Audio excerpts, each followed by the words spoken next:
ಇವತ್ತು ನಾವು ನಮ್ಮ ಚಾನಲಲ್ಲಿ ಮನೇಲಿ ಹೇಗೆ ಸಿಂಪಲ್ ಆಗಿ ಮಯೋನೈಸ್ ಮಾಡೋದಂತ ನೋಡೋಣ ಬನ್ನಿ. ಇದು ಇದು ಆಕ್ಚುಲಿ ಚೆನ್ನಾಗಿರೋದು. ಒಂದು ಮಿಕ್ಸಿ ಜಾರಿಗೆ 3 ಮೊಟ್ಟೆ, ಬರೀ ಬಿಳಿ ಭಾಗ ಮಾತ್ರ,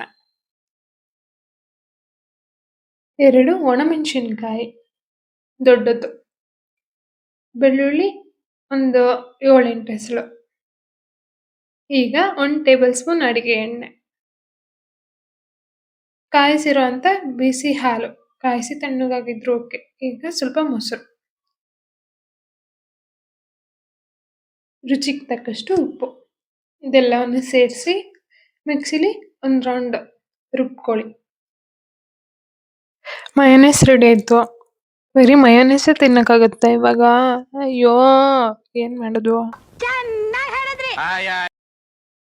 ಈಗ ಮಯೋನೈಸ್ಗೆ ಸ್ಯಾಂಡ್ವಿಚ್ ರೆಡಿ ಮಾಡ್ಕೊಳ್ಳೋಣ. ಸ್ಯಾಂಡ್ವಿಚ್ಗೆ 1 ಕ್ಯಾರೆಟ್, ಕ್ಯಾಪ್ಸಿಕಮ್, ಈರುಳ್ಳಿ, ಟೊಮೊಟೊ, 1 ಬೌಲಿಗೆ ಸಣ್ಣದಾಗಿ ಹೆಚ್ಕೊಂಡಿರೋಂಥ ಈರುಳ್ಳಿ,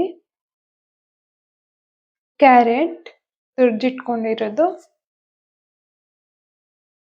ಟೊಮೊಟೊ, ಕ್ಯಾಪ್ಸಿಕಮ್, ಈಗ ಆಲ್ರೆಡಿ ನಾವು ರೆಡಿ ಮಾಡಿ ಇಟ್ಕೊಂಡಂತ ಮಯೋನೈಸ್ ಎಷ್ಟು ಬೇಕೋ ಅಷ್ಟು ಹಾಕೋಬಹುದು. ಹಾಕೊಂಡು ಚೆನ್ನಾಗಿ ಮಿಕ್ಸ್ ಮಾಡೋದು. ಇನ್ನು ಬೇಕಂದ್ರೆ ಇನ್ನೂ ಸ್ವಲ್ಪ, ನೀವು ಜಾಸ್ತಿ ಮಯೋನೈಸ್ ಇಷ್ಟಪಡ್ತೀರಾ ಅಂದ್ರೆ ಜಾಸ್ತಿ ಹಾಕೊಳ್ಳಿ ಮಯೋನೈಸ್. ಹಾಕಿ ಈ ಒಂದು ವೆಜಿಟೇಬಲ್ ಮಿಕ್ಸ್ನ ರೆಡಿ ಮಾಡಿ ಇಟ್ಕೊಳ್ಳೋದು. 5 ಮಿನಿಟ್ಸ್ ಇದನ್ನ ಹಾಗೆ ಸೆಟ್ ಆಗೋಕೆ ಬಿಟ್ಬಿಡೋಣ, ಆಗ ಟೇಸ್ಟ್ ಚೆನ್ನಾಗಿರುತ್ತೆ. ಈಗ ಬ್ರೆಡ್ ಪ್ರಿಪೇರ್ ಮಾಡ್ಕೊಳ್ಳೋಣ. ಒಂದು ತವಕ್ಕೆ ಬೆಣ್ಣೆ ಹಾಕಿ, ಉಗುರು ಬೆಚ್ಚಗಿರೋವಾಗಲೇ ಬೆಣ್ಣೆ ಹಾಕಿ, ಬ್ರೆಡ್ಡನ್ನ 4 ಎಡ್ಜ್ ಇದೆ ಅಲ್ವಾ, ತುಂಬಾ ಸಾಫ್ಟ್ ಆಗೋವರೆಗೂ ಸ್ವಲ್ಪ ಹಂಗೆ ಬಾಡಿಸ್ಬೇಕು. ಮೇಲೆ ಕೆಳಗಡೆ ಚೆನ್ನಾಗಿ ಟೋಸ್ಟ್ ಮಾಡ್ಕೋಬೇಕು. ಸಣ್ಣ ಫ್ಲೇಮಲ್ಲಿ, ಜಾಸ್ತಿ ಬಿಸಿ ಮಾಡ್ಕೊಳಕ್ ಹೋಗ್ಬಾರ್ದು, ಅಂದ್ರೆ ಕ್ರಿಸ್ಪಿ ಆಗಿಬಿಡತ್ತೆ, ತುಂಬಾ ಚೆನ್ನಾಗಿರಲ್ಲ. ಮೀಡಿಯಮ್ ಆಗಿ ಬಿಸಿ ಮಾಡ್ಕೋಬೇಕು. ಈಗ ಇನ್ನೊಂದು ಪೀಸ್ ಹಾಗೆ ರೆಡಿ ಮಾಡ್ಕೊಬೇಕು.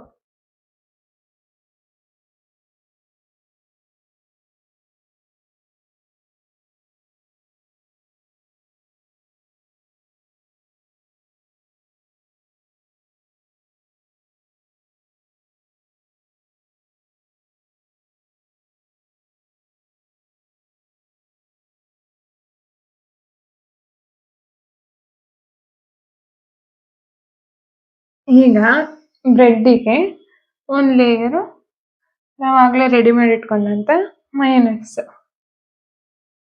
ಬ್ರೆಡ್ ಮೇಲೆ 1 ಲೇಯರ್ ಮಯೋನೈಸ್ ಸ್ಪ್ರೆಡ್ ಮಾಡೋದು ನೀಟಾಗಿ.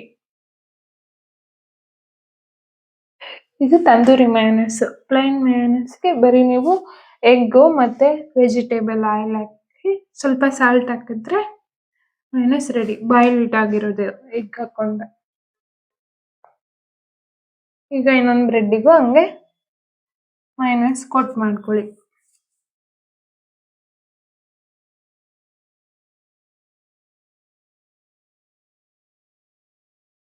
ಈಗ ವೆಜಿಟೇಬಲ್ ಮಿಕ್ಸ್ನ ಸ್ಟಫ್ ಇದೆಯಲ್ಲ, ಸೊ ಅದನ್ನ ಒಂದು ಬ್ರೆಡ್ ಮೇಲೆ ಹಾಕಿ ಫಿಲ್ ಮಾಡ್ಕೊಳ್ಳಿ.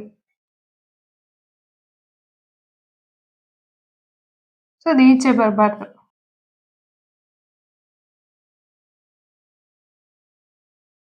ಜಾಸ್ತಿ ಹಾಕಕ್ಕೆ ಹೋದ್ರೆ ಈಚೆ ಬಂದ್ಬಿಡುತ್ತೆ.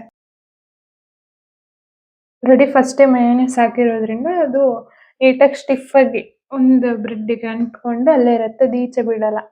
ಸೊ ಮತ್ತೆ ಒಂಚೂರು ಬೆಣ್ಣೆ ಹಾಕಿ, ಸ್ಟಫ್ ಇದೆ ಅಲ್ವಾ ಸ್ಯಾಂಡ್ವಿಚ್ ಒಳಗಡೆ ಇಟ್ಕೊಂಡಿರೋಂಥ ಸ್ಟಫು, ಸೊ ಅದನ್ನ ಬಿಸಿ ಮಾಡೋದು 2 ಕಡೆ. ಸ್ಯಾಂಡ್ವಿಚ್ ಮೇಕರ್ ಇರೋರು ಅದ್ರೊಳಗಡೆ ಇಟ್ಟು ಬೇಗ ಆಗುತ್ತೆ. ಸೊ ನಾವು ಮ್ಯಾನ್ಯುಯಲ್ ಆಗಿ ಮಾಡ್ತಿರೋದ್ರಿಂದ ಮುಚ್ಚೆ ಕೈಯಲ್ಲಿ ಈ ತರ ಒತ್ತಿ ಹಿಡಿದ್ರೆ ಬೇಗ ಬಿಸಿ ಆಗುತ್ತೆ. ಈ ಕಡೆ ಒಂದು ಸ್ಯಾಂಡ್ವಿಚ್ಗೆ 75 ರುಪೀಸ್ ಕೊಡ್ತೀವಿ ಇಲ್ಲ ಅಂದ್ರೂ. ಸೊ ಅದೇ ಜಸ್ಟ್ 100 ರುಪೀಸ್ ಇದ್ರೆ ನಾವೇ ಮನೆಯಲ್ಲಿ ಮಯೋನೈಸ್ ಮಾಡ್ಕೋಬಹುದು. ಮತ್ತೆ ಸ್ಯಾಂಡ್ವಿಚ್ ಮಾಡ್ಬೋದು. ಸೊ 100 ರುಪೀಸಲ್ಲಿ ಮನೆಯವರೆಲ್ಲ ತಿನ್ಬೋದು. ಹೀಗೆ ನೀವು ಮಾಡಿಕೊಂಡು ಮನೇಲಿ ಸ್ಯಾಂಡ್ವಿಚ್ ತಿನ್ನಿ. ಹೀಗೆ ಒಂದು 2 ಸೆಕೆಂಡ್ ಮೇಲೆ 2 ಸೆಕೆಂಡ್ ಕೆಳಗಡೆ ಚಂದ ಬಿಸಿ ಮಾಡಿದ್ರೆ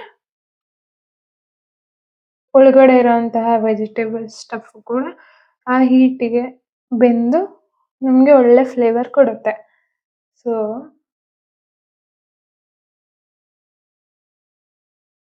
ಈಗ ಸ್ಯಾಂಡ್ವಿಚ್ ರೆಡಿ. ಮನೇಲೇ ಮಾಡಿದಂಥ ಮಯೋನೈಸ್ ಜೊತೆಗೆ ಸ್ಯಾಂಡ್ವಿಚ್